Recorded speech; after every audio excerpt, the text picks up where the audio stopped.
kung naghahanap kayo ng mga paraan para mapabuti ang kapalaran nyo ngayong araw, nandito lang hatid na gabay at patnubay ni Master Hans Kua dito sa Hans Sabi. Rise and shine, mga ka-RSP! Ito na po ang araw-araw na inaabangang mga gabay, patnubay, palala at prediksyon ni Master Hans Kua ngayong araw ng Friday, January 17, 2025.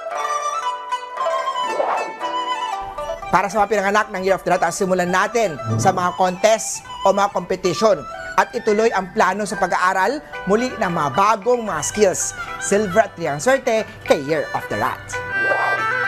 Sa mga Year of Dogs naman tayo, love your looks. Kaya naman mag-ingat sa beauty products na gagamitin o ginagamit. Make sure na may doctor's advice ka dyan.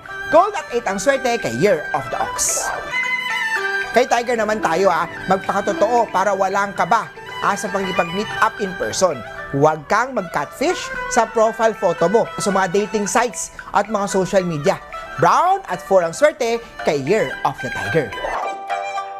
Para naman sa Year of the Rabbit, huwag ipagyabang ang pera upang hindi maka-attract ng mga scammers at magnanakaw. Orange at 1 ang swerte kay Year of the Rabbit.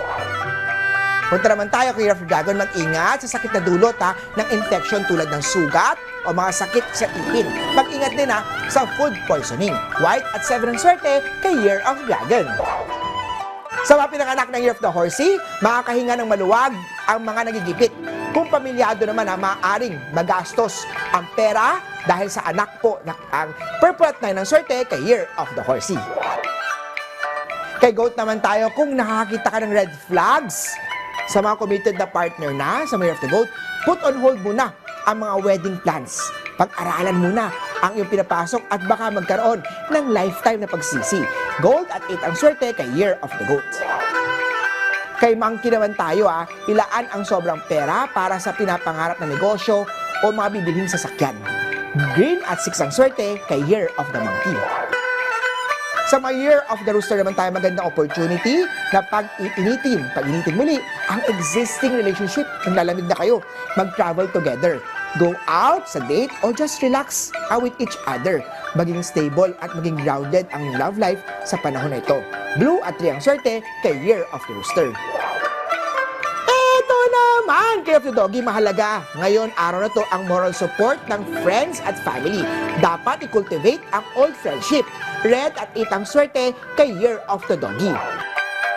At sa mga Year of the Pig naman tayo, mahihirap sumunod sa isang particular na diet lamang. Magpakonsulta kay nutritionist kung paano ito ma-achieve. Magenta at 5 ang swerte kay Year of the Piggy.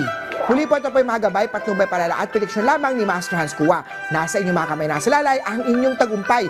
Kaya always be positive at i-claim ang mga swerte, mga ka-RSP.